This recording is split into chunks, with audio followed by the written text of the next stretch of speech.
नमस्कार, दूरदर्शन मध्य प्रदेश के समाचार बुलेटिन में आप सबका स्वागत है। मैं हूं विजयकांत नायक। आइए बुलेटिन की शुरुआत करें मुख्य समाचारों से।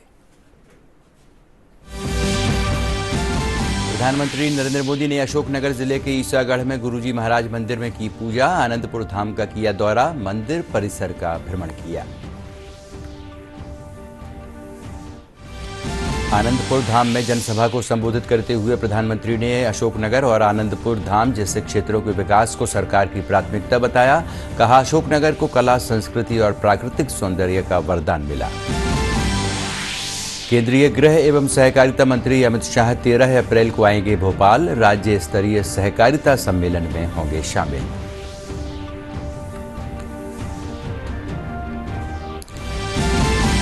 गर्मी को देखते हुए स्वास्थ्य विभाग ने नागरिकों के लिए जारी की एडवाइजरी। दोपहर में घर में ही रहने, नियमित पानी पीने और मौसमी फलों का सेवन करने की सलाह दी। और NITTTR में भोपाल में लोकमाता अहिल्याबाई राष्ट्रीय पुनरुत्थान की संकल्पना, अखिल भारतीय शोध सम्मेलन का किया गया आयोजन। अहिल्याबाई होलकर के जीवन और कृतित्व के बारे में जानकारी दी गई है। और आइए अब समाचारों को विस्तार से देख लेते हैं। प्रधानमंत्री नरेंद्र मोदी शुक्रवार को मध्य प्रदेश के अशोकनगर जिले के ईसागढ़ स्थित श्री आनंदपुर धाम पहुंचे। प्रधानमंत्री नरेंद्र मोदी ने यहां परमहंस अद्वैत मठ के मंदिरों में दर्शन किए। उन्होंने मठ के प्रमुख गुरु से भेंट की। वे सत्संग कार्यक्रम में भी शामिल हुए। इस अवसर पर केंद्रीय मंत्री ज्योतिरादित्य सिंधिया, मुख्यमंत्री डॉक्टर मोहन यादव और प्रदेश भाजपा अध्यक्ष VD शर्मा उपस्थित रहे। प्रधानमंत्री नरेंद्र मोदी ने गुरुजी महाराज मंदिर में पूजा अर्चना की और ईसागढ़ तहसील में श्री आनंदपुर धाम स्थित मंदिर परिसर का दौरा किया। उन्होंने यहाँ के आनंद सरोवर में पुष्पांजलि अर्पित की। कहा जाता है कि जब परमहंस दयाल जी महाराज आगरा में सत्संग दे रहे थे, तब ईसागढ़ निवासी सेठ पन्नालाल मोदी ने उनसे गांव आने का निवेदन किया था।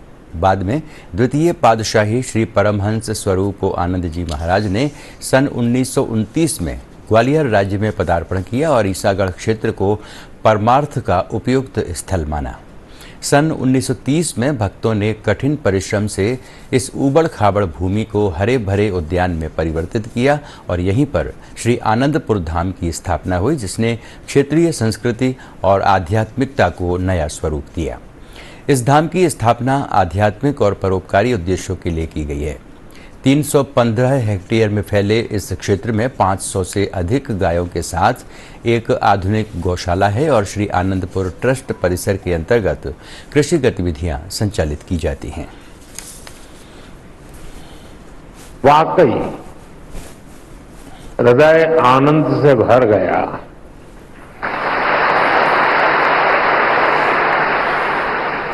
साथियों, जिस भूमि का कण कण संतों की तपस्या से सींचा गया हो, जहां परमार्थ एक परंपरा बन चुका हो, जहां सेवा के संकल्प मानवता के कल्याण का पथ प्रशस्त करते हो, वो धरती साधारण नहीं है।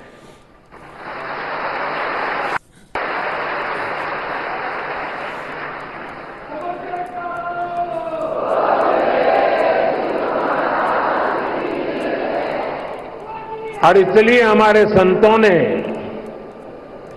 अशोकनगर के बारे में कहा था कि यहां शोक आने से डरता है।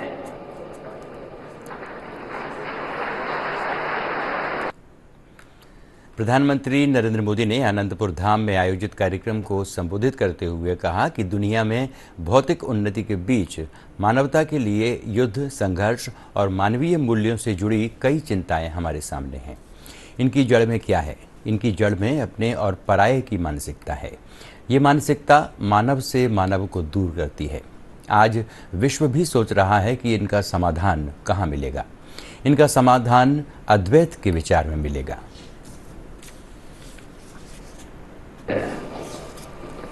जब जब हमारा भारत, हमारा समाज किसी मुश्किल दौर से गुजरता है, कोई न कोई ऋषि मनीषी इस धरती पर अवतरित होकर समाज को नई दिशा देता है। हम पूज्य स्वामी अद्वैत आनंद जी महाराज के जीवन में भी इसकी झलक देख सकते हैं। एक समय था जब आदि शंकराचार्य जैसे आचार्यों ने अद्वैत दर्शन के गहरे ज्ञान की व्याख्या की थी। गुलामी के कालखंड में समाज उस ज्ञान को भूलने लगा था, लेकिन उसी कालखंड में ऐसे ऋषि मुनि भी आए जिन्होंने अद्वैत के विचार से राष्ट्र की आत्मा को झकझोरा। इसी परंपरा में पूज्य अद्वैत आनंद जी महाराज ने भारत के जन सामान्य तक इसे पहुंचाने का बीड़ा उठाया। महाराज जी ने अद्वैत के ज्ञान को हम सभी के लिए और सरल बनाया, उसे सामान्य मानवीय के लिए सुलभ कर दिया। साथियों, आज दुनिया में भौतिक बीच मानवता के लिए युद्ध, संघर्ष और मानवीय मूल्यों से जुड़ी कई बड़ी चिंताएं भी हमारे सामने हैं। इन चिंताओं, इन चुनौतियों की जड़ में क्या है? इनकी जड़ में है अपने और पराये की मानसिकता। वो मानसिकता जो मानव को मानव से दूर करती है। आज विश्व भी सोच रहा है इनका समाधान कहां मिलेगा? इनका समाधान मिलेगा अद्वैत के विचार में।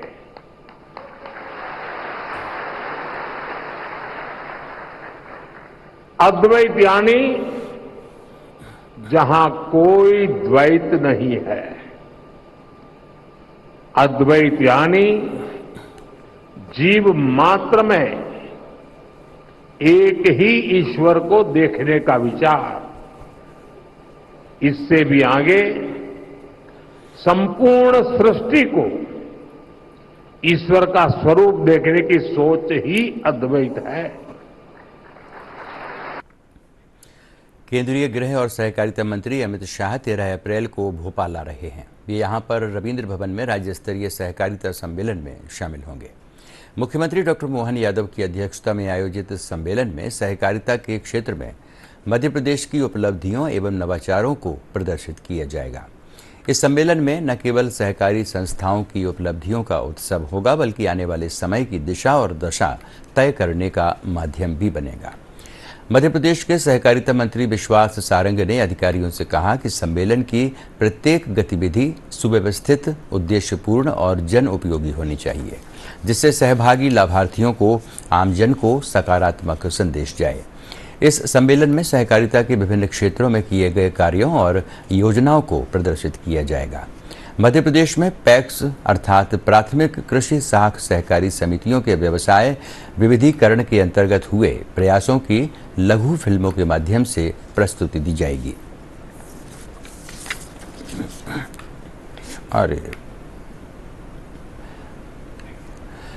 केंद्रीय कृषि एवं किसान कल्याण और ग्रामीण विकास मंत्री शिवराज सिंह चौहान शुक्रवार को देवास जिले के कन्नौद के प्रवास पर रहे। इस दौरान उन्होंने यहां प्रधानमंत्री आवास योजना के लाभार्थियों को स्वीकृति पत्रों का वितरण किया। उन्होंने स्व सहायता समूह की महिलाओं तथा लाडली बहन योजना की हितग्राहियों से सीधे संवाद किया। इस दौरान कार्यक्रम को संबोधित करते हुए उन्होंने कृषि को भारतीय अर्थव्यवस्था की रीढ़ और किसान को उसकी आत्मा बताते हुए मध्य प्रदेश को खेती में अग्रणी बनाने की बात कही। उन्होंने किसानों से उन्नत कृषि तकनीक अपनाने पर जोर दिया।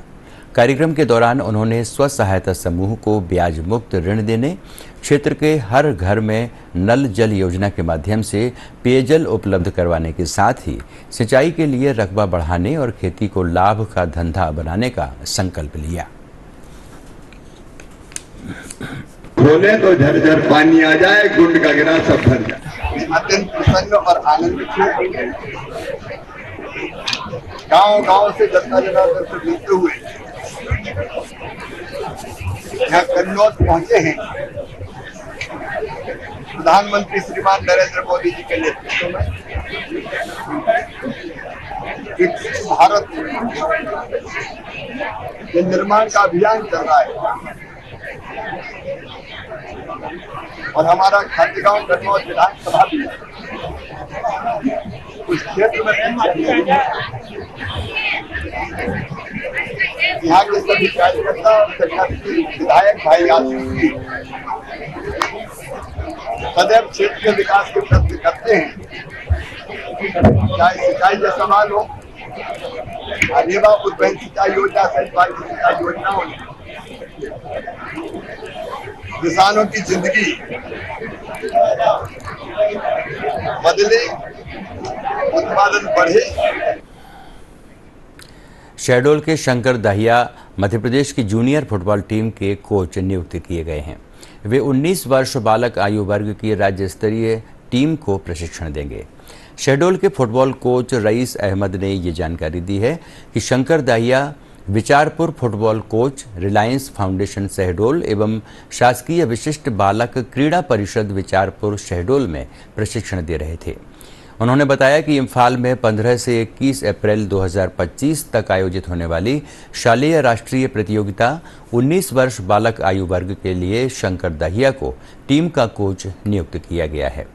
रईस अहमद ने बताया कि प्रधानमंत्री नरेंद्र मोदी के अमेरिकन पॉडकास्ट में जिस तरह से विचारपुर के खिलाड़ियों और फुटबॉल टीम की चर्चा की गई है, इस बात से खिलाड़ियों में और उनका प्रशिक्षण देने वाले प्रशिक्षकों में भी भारी उत्साह है, जिसका परिणाम ये है कि आज शहडोल जिले के एक खिलाड़ी का चयन मध्य प्रदेश टीम के फुटबॉल कोच के रूप में हुआ है।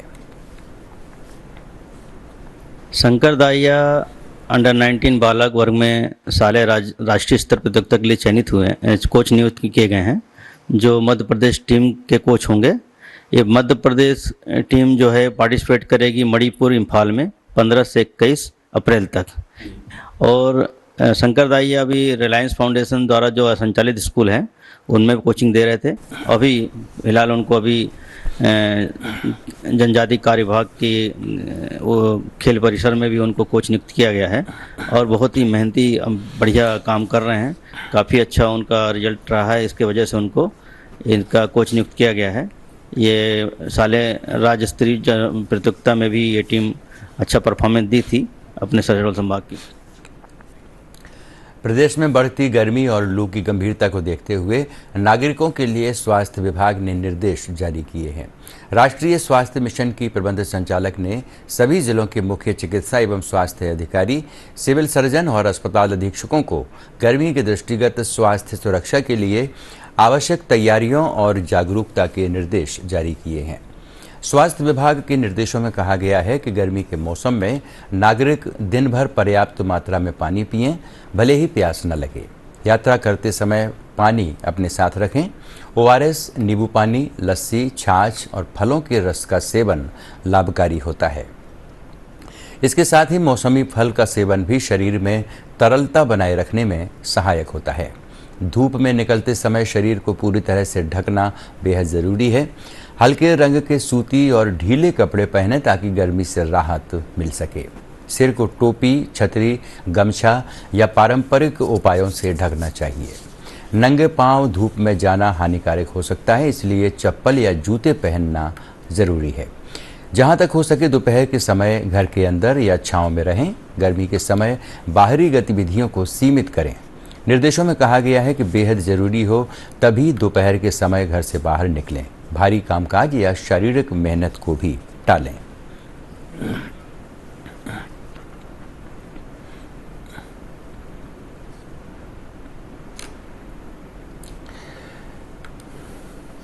खंडवा जिला में पदस्थ अनुसंधान अधिकारियों और पर्यवेक्षण अधिकारियों को नवीन आपराधिक अधिनियम के प्रभावी क्रियान्वयन के लिए पुलिस मुख्यालय के निर्देश पर 3 दिवसीय प्रशिक्षण कार्यक्रम का आयोजन खंडवा पुलिस कंट्रोल रूम में आयोजित किया जा रहा है।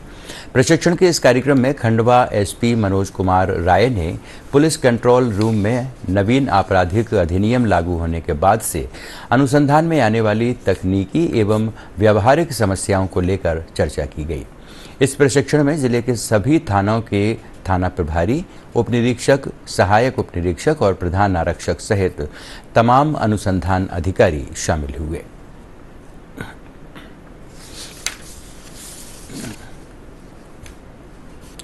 जिला स्तर पर अनुसंधान अधिकारियों एवं पर्यवेक्षण अधिकारियों को नवीन आपराधिक अधिनियम के प्रभावी क्रियान्वयन के प्रशिक्षण कार्य के लिए पुलिस मुख्यालय से प्राप्त शॉर्ट फिल्म के माध्यम से विषयों को समझाया गया और उस पर चर्चा की गई।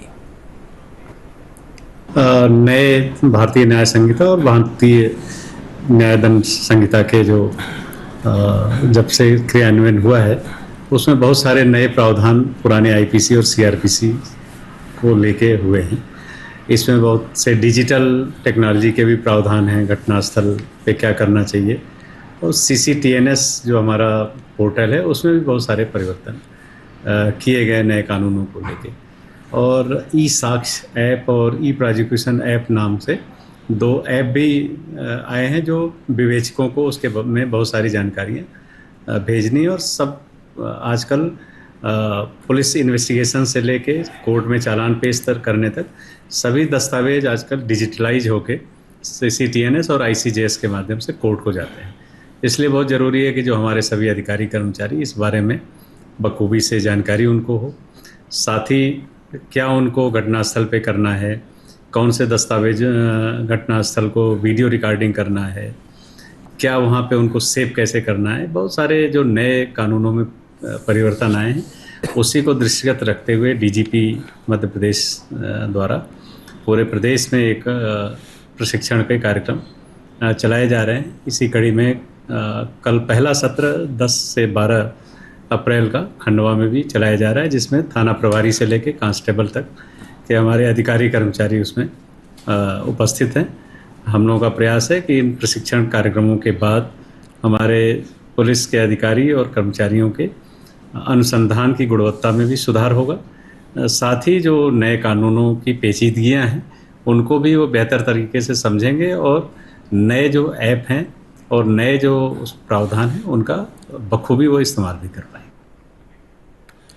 NITTTR भोपाल सभागार में लोकमाता अहिल्याबाई राष्ट्रीय पुनरुत्थान की संकल्पना अखिल भारतीय शोध सम्मेलन का आयोजन किया गया।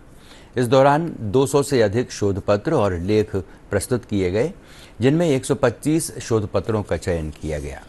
कार्यक्रम में मुख्य वक्ता के रूप में मीरा सिद्धार्थ दबे, उच्च शिक्षा मंत्री इंदर सिंह परमार, हेमंत मुक्तिबोध और PK पुरोहित विशेष रूप से उपस्थित रहे। कैप्टन मीरा सिद्धार्थ दबे ने अहिल्याबाई होलकर के जीवन के बारे में बताया, जिसमें उन्होंने कहा कि अहिल्याबाई होलकर ने सुख हो दुख हो लेकिन अपने दायित्व पर अडिग रहना सिखाया, महिलाओं को लड़ना सिखाया। हमें उनके बारे में जानना और समझना चाहिए। यह पूरी समिति का यही उद्देश्य है कि इस त्रिशताब्दी जन्म वर्ष लोकमाता अहिल्याबाई होलकर का कैसे पूरे भारतवर्ष में और पूरी दुनिया में अहिल्याबाई होलकर ने जो अपने कार्य की है जीवन में, उनको सबसे परिचय करवाए।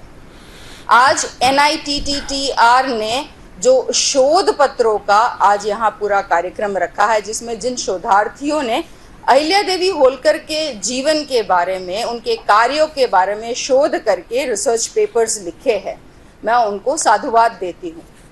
लोकमाता पुण्यश्लोक अहिल्या देवी होलकर हमारे इतिहास का वह व्यक्तित्व है जो न केवल धर्मनिष्ठ थे, अपितु वो कुशल प्रशासिका भी थी। कूटनीति की उनमें इतनी सूझबूझ थी कि युद्ध में बिना तलवार उठाए उन्होंने युद्ध भी जीते हैं। वाटर मैनेजमेंट, पोस्टल सिस्टम, ऐसी कई सारी चीजें हैं, हजारों मंदिरों का जीर्णोद्धार, यह सब लोकमाता अहिल्या देवी होलकर ने करवाया।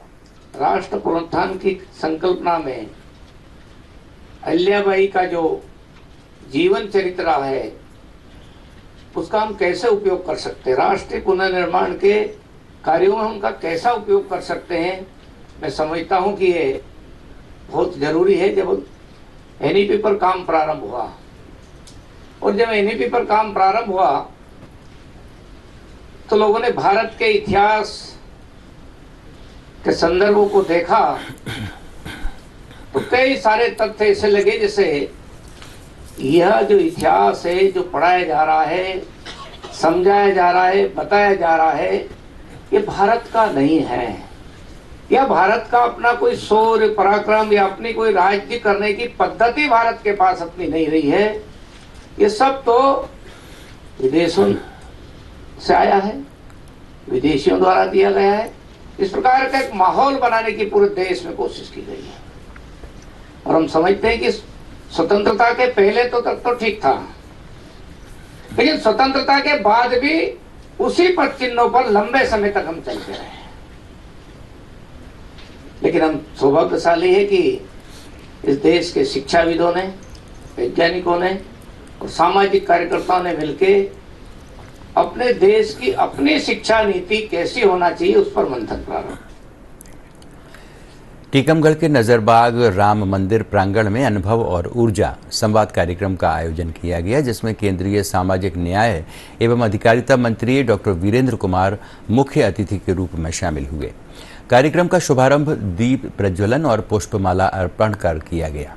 कार्यक्रम की शुरुआत टीकमगढ़ से की गई है, जिसका उद्देश्य दादा दादी और नाती पोतों के बीच संवाद स्थापित करना है, ताकि नई पीढ़ी पूर्वजों के अनुभवों और भारतीय संस्कृति से जुड़ सके।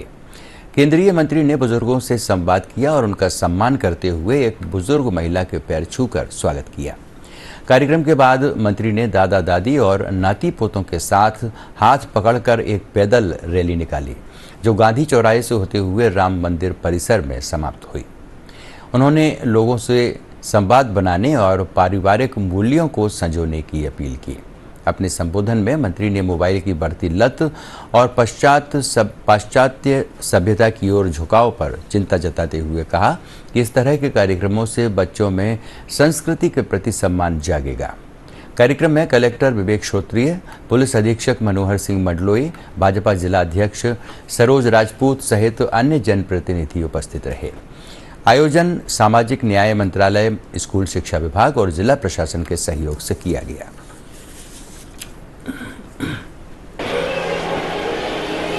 दादा दादी, नाना नानी और इनके साथ उनके नाती पोते कदम से कदम मिलाकर चलें।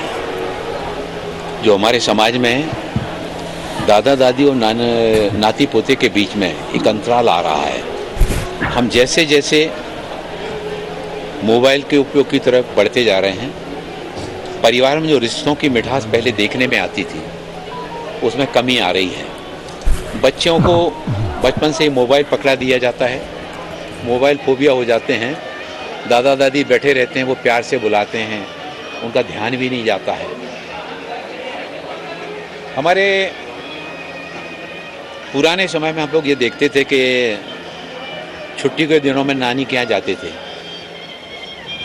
तो कहीं आम के पेड़ के पास जा रहे हैं, आम तोड़ रहे हैं, नदी है, तालाब, तो वहाँ नहाने जा रहे हैं। डर रहता था, घर जाएंगे तो नाना जी जो है ना वो डांटेंगे, तो वहीं बैठे रहते थे धूप में कि कपड़े सूख जाएंगे तब जाएंगे।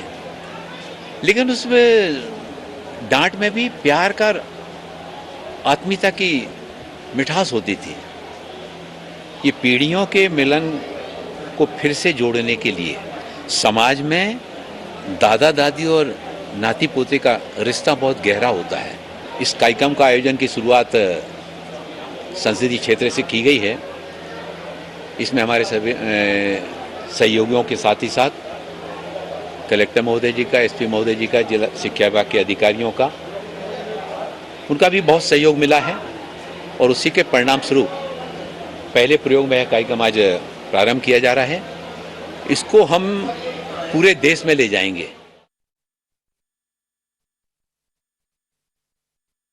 ऑफ आर्किटेक्ट एमपी चैप्टर के सम्मेलन ट्रांसम 2025 आयोजित किया गया है।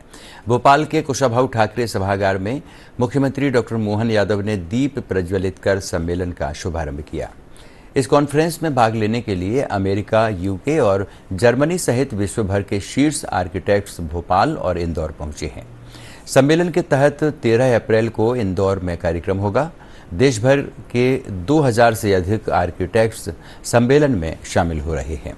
इस सम्मेलन को संबोधित करते हुए मुख्यमंत्री डॉक्टर मोहन यादव ने कहा कि ये सम्मेलन नए विचारों, रचनात्मकताओं और प्रयोगों के बीच एक सेतु की तरह काम करेगा। इसमें विश्व की विभिन्न संस्कृतियों और नगरों का संगम भी देखने को मिलेगा। इस दौरान सीएम मोहन यादव ने the Indian institute of architects MP chapter के सम्मेलन ट्रांसम 2025 में प्रबुद्ध जनों को सम्मानित किया। सम्मेलन में भारत की समृद्ध वास्तुकला को संरक्षित करते हुए नवाचार को अपनाने पर विचार विमर्श हो रहा है। सम्मेलन में शामिल हो रहे आर्किटेक्ट्स उज्जैन जाकर महाकाल की भस्म आरती में शामिल होंगे और वहां की आध्यात्मिक वास्तुकला का अनुभव करेंगे। भोज की पुस्तकें आज भी आपको वास्तुशिल्प के बारे में भी मिलेगी, आयुर्वेद के बारे में मिलेगी, शासन की नीतियों के बारे में मिलेगी। सब सर्वगुण संपन्न कई सारे विधाओं का, कई प्रकारों का ज्ञाता अगर कोई है तो राजा भोज। इसलिए कहानी उनके साथ जुड़ती है राजा भोज और विक्रमादित्य वाली। जब अपने ऐसे सारे गुणों के बलबूते पर वो विक्रमादित्य के सिंहासन पे बैठना चाहते, विक्रमादित्य उससे 1000 साल पहले हैं। तो हमने अलग अलग क्षेत्रों में बहुत सारे प्रकार से प्लान बनाया है, उस पर हम काम भी कर रहे हैं। कल ही हमने माननीय गडकरी जी के माध्यम से हमारे नेटवर्क, सड़कों का नेटवर्क के आधार पर बहुत जल्दी 2-3 साल का हमारा आने वाले समय में हम कई बड़े बड़े विकसित देशों को पीछे छोड़ देंगे। इतने प्रकार के हमारी सड़कों का जाल अपने यहाँ बिछा रहा है। हमारे प्रदेश से निकलने वाली हर सड़कों को 4 लेन पे ले जा रहा है। कोई सड़क अपने राज्यों को पास के राज्यों से जोड़ के देखेगी। नदियों का तो मायका है मध्य प्रदेश। भारत के अंदर एकमात्र राज्य ऐसा है जिसके पास कोई हिम ग्लेशियर नहीं है, कोई बर्फ का पहाड़ नहीं है, लेकिन नदी की धारा ऐसी है जो बड़ी बड़ी माँ गंगा, यमुना, इनको भी अगर प्राण देती है। जल राशि अगर जोड़ो तो हिमालय से निकलने वाली जल राशि से कमतर नहीं, उससे बढ़कर ही जल राशियां मध्य प्रदेश से गुजरती है। बैतूल में भारतीय जनता पार्टी के कार्यालय में सक्रिय सदस्यता सम्मेलन का आयोजन किया गया, जिसमें जिले के 6 मंडलों के प्रभारी और कार्यकर्ता शामिल हुए। केंद्रीय मंत्री दुर्गादास उइके ने भाजपा की चुनावी सफलता और संगठनात्मक विस्तार पर चर्चा करते हुए जनसंघ से लेकर भाजपा तक के सफर को रेखांकित किया।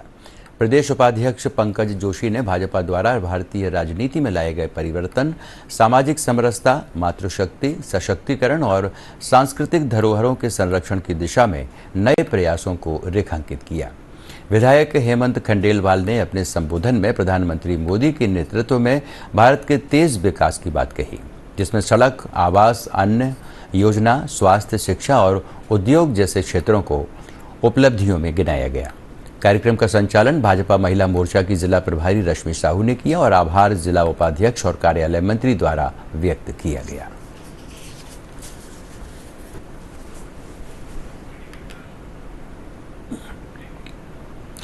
और बुलेटिन के अंत में आइए देख लेते हैं मुख्य समाचार एक बार फिर। प्रधानमंत्री नरेंद्र मोदी ने अशोकनगर जिले के ईसागढ़ में गुरुजी महाराज मंदिर में की पूजा, आनंदपुर धाम का किया दौरा, मंदिर परिसर का भ्रमण किया। आनंदपुर धाम में जनसभा को संबोधित करते हुए प्रधानमंत्री ने अशोकनगर और आनंदपुर धाम जैसे क्षेत्रों के विकास को सरकार की प्राथमिकता बताया। कहा, अशोकनगर को कला, संस्कृति और प्राकृतिक सौंदर्य का वरदान मिला है।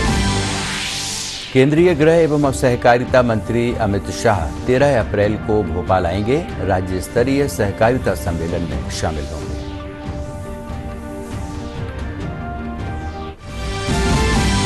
बढ़ती हुई गर्मी को देखते हुए स्वास्थ्य विभाग ने नागरिकों के लिए जारी की एडवाइजरी, दोपहर में घर में रहने, नियमित पानी पीने और मौसमी फलों का सेवन करने की सलाह दी।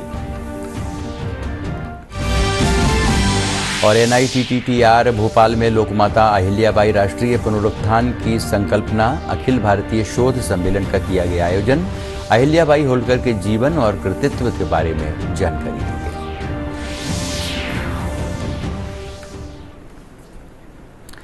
तो इस बुलेटिन में फिलहाल इतना ही। हमारा अगला बुलेटिन होगा 11 बजे। तब तक के लिए नमस्कार।